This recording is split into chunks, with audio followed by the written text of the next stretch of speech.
نحمده ونصلي على رسول الكريم اما بعد۔ آج کی یہ مجلس دعائیہ مجلس ہے اور اس دعائیہ مجلس کو تعزیتی مجلس میں منتقل کر دیا گیا، یہ بھی ایک بہت اچھا قدم ہے، ورنہ الگ سے جو تعزیتی مجلس کا حال ہے وہ دیکھنے کے بعد افسوس ہی ہوتا ہے، خوشی نہیں ہوتی۔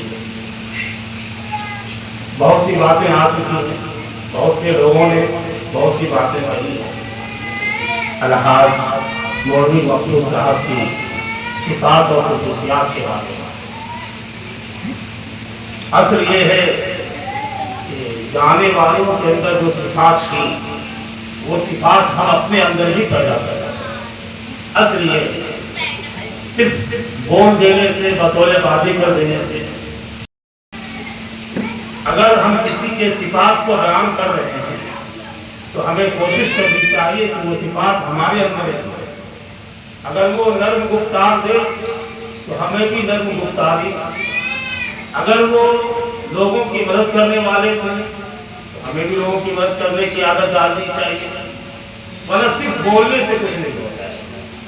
اگر وہ نرم گفتار سے ہماری زبان سخت ہو تو پھر ہم کسی کی نرم گفتاری کا تذکرہ نہیں کرتے۔ سب سے بڑی چیز یہ ہے، خاص طور سے ان کے بارے میں یہ کہا جا رہا ہے کہ ولی، اور اس میں کوئی دو رائے نہیں۔ میں یہ سمجھتا ہوں کہ اس زمانے کے سب سے قابل قدر، سب سے زیادہ معتبر، سب سے بڑے بزرگ اس زمانے میں اپنے ہم عصر میں اس گاؤں کے اندر اگر کوئی تھے تو وہ الحاج حافظ قطب الدین صاحب رحمۃ اللہ علیہ کی ذات تھا۔ اب ایسے لوگ کہاں پیدا ہو رہے ہیں؟ بلکہ صحیح بات یہ ہے کہ ان کی پرچھائی بھی پیدا نہیں ہوئی۔ الحاج مولوی مقصود صاحب کے بارے میں کئی زبانوں سے سنا، ابھی اسی تعزیتی مجلس میں، کہ وہ ان کا سایہ تھا، ان کی چھاپ تھا۔ الولد سر لابی، بیٹا باپ کا عکس ہوا کرتا ہے۔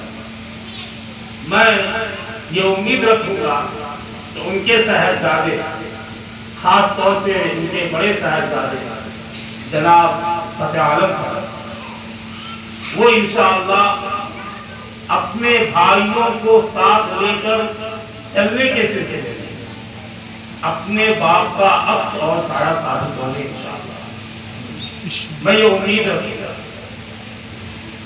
اور یہی اصل ہے، الحمدللہ انہوں نے دنیا بھی کمایا ہے، دین بھی کمایا ہے۔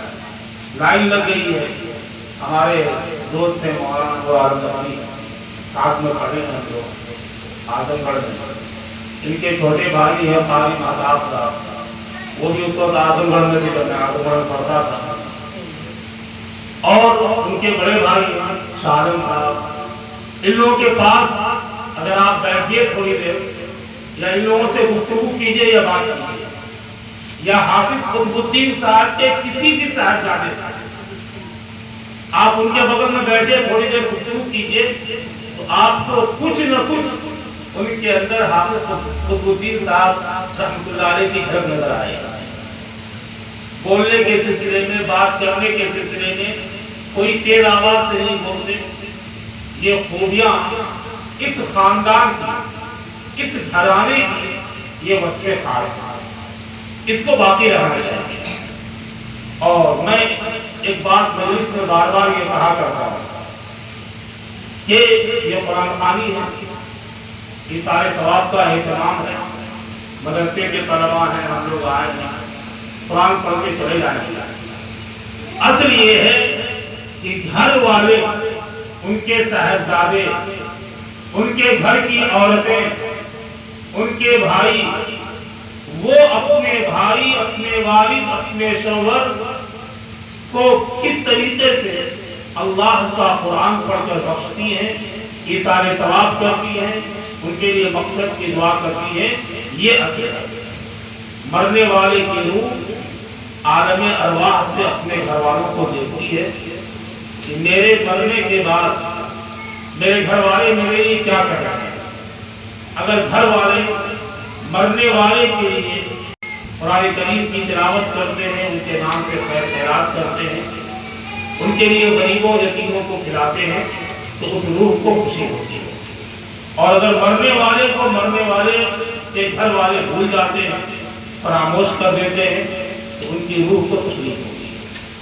تو میں یہ سمجھوں گا کہ اس گھر کے جتنے بھی افراد ہیں، ان کے صاحبزادگان ہیں، ان کے بھائی ہیں، وہ اپنے بھائیوں کو انشاءاللہ فراموش نہیں کریں گے انشاءاللہ. جب بھی نماز پڑھیں گے، نماز کے بعد دعا کے لیے ہاتھ اٹھائیں گے، تو یہ دعا ضرور کریں گے کہ اللہ تعالیٰ میرے ابا کو یا میرے بھائی کو اللہ تبارک و تعالیٰ ان کی مغفرت فرما دے.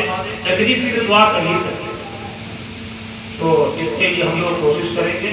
اور ان کی جو صفات تھی، ان کی جو خصوصیات تھی، وہ آپ نے تفصیلاً سن لی ہے، اس پہ روشنی ڈالنے کی ضرورت نہیں ہے. کمگو تھے، بہترین اخلاق والے تھے، لوگوں کو جوڑنے والے تھے، دفع کرنے والے تھے، معاملے کو سلجھانے والے تھے. گوتیا کی جب بھی پنچایت ہوتی تھی، لوگ اسی گھر میں انہی کے پاس متفق ہوتے تھے آنے کے لیے. یہ کیا کم خوبیاں ہیں؟ اس کے بعد اور کون سی خوبی چاہیے مرنے والے کی؟ میں یہ سمجھتا ہوں اس کے بعد اور کسی خوبی کی ضرورت نہیں ہے. اللہ تبارک و تعالیٰ وہ تمام خوبیاں ہمارے اندر ہی پیدا کرتے ہیں. ایک بات جو مجھے خصوصی طور پر ہوتا ہے، مدرسہ نظامیہ دارالقرآن دگجی میں جب بھی کوئی پروگرام ہوگا، چاہے پروگرام یوم آزادی کے اعتبار سے ہو یا کوئی فنکشن ہو، کوئی پروگرام ہو، سب سے پہلے وہ مدرسہ نظامیہ دارالقرآن دگجی پہنچتے ہیں. اور وہاں جا کر کے جب تک پروگرام ہوتا تھا بیٹھے رہتے تھے. پروگرام ختم ہونے کے بعد دعا کرنے کے بعد آتے تھے. یہ ان کے دینی مزاج کی دلیل تھی. اور انعام بھی بچوں کو دیتے تھے. مولانا تاج الدین صاحب نے آیا بچوں کو انعام بھی دیتے تھے. ایک دو نہیں، ہزاروں خوبیاں تھی.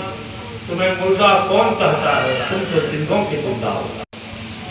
تمہیں مردہ کون کہتا ہے، تم تو زندوں کے زندہ ہو. تمہاری خوبیاں باقی، تمہاری نیکیاں باقی. جانے والا چلا گیا، اب اس کی خوبی باقی رہے گی، اس کی نیکی باقی رہے گی. بس ان کے بچوں سے ایک گزارش ہے، ان خوبیوں کو اپنے اندر اڈاپٹ کر بتلا دیں کہ میرے ابا ایسے تھے.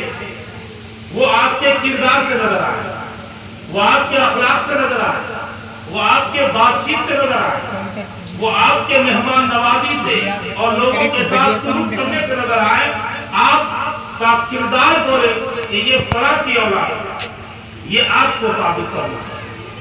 باپ کا علم بیٹے کو اگر نہ ازبر ہو، باپ کا علم بیٹے کو اگر نہ ازبر ہو، تو پھر پیسر قاتل میراث سے قدر کیوں کرو؟ اگر باپ کا علم بیٹے کو نہ ملا، میں گزارش کروں گا ان تمام بھائیوں سے کہ باپ کی جو خوبیاں تھی وہ خوبیاں اپنے اندر پیدا کر کے اسی نظام کے تحت آپ انشاءاللہ جب چلیں گے تو اللہ تبارک و تعالیٰ آپ کو اس کا بہترین اجر بھی عطا فرمائے گا. اور یہ اس بات کی علامت ہوگی کہ آپ اپنے باپ کے سچے جانشین ہیں. اللہ تبارک و تعالیٰ اس مجلس کو بے پناہ قبول فرمائے. یہ قرآن خوانی کی مجلس ہے. ہم نے اور آپ نے قرآن پڑھا ہے. البتہ ایک کسر یہ رہ گئی، عاشورہ کے دن ان کا انتقال ہوا. عاشورہ کے دن انتہائی مبارک، انتہائی متبرک، بابرکت دن ان کا انتقال ہوا، جس دن سے اللہ تبارک و تعالیٰ نے اس نظام کو چلایا کہ ہمارے قمری اور اسلامی سال کا آغاز ہوا ماہ محرم الحرام میں، جس کی عظمت اور برکت کا تذکرہ قرآن کریم کے اندر ہے. اس میں بھی عاشورہ کا دن جو ایسے روزے کا دن تھا جو رمضان کے بعد سے زیادہ ثواب والا روزہ ہے، اس دن ان کا انتقال ہوا. یہ ان کی مقبولیت کی دلیل ہے. انشاءاللہ یہ ان کی مقبولیت کی دلیل ہے انشاءاللہ. اور یہ اللہ تبارک و تعالیٰ نے ان کے انہی اوصاف حمیدہ کا بدلہ عطا فرمایا کہ عاشورہ کے پاکیزہ دن میں اللہ تبارک و تعالیٰ نے ان کو اپنے پاس بلایا ہے.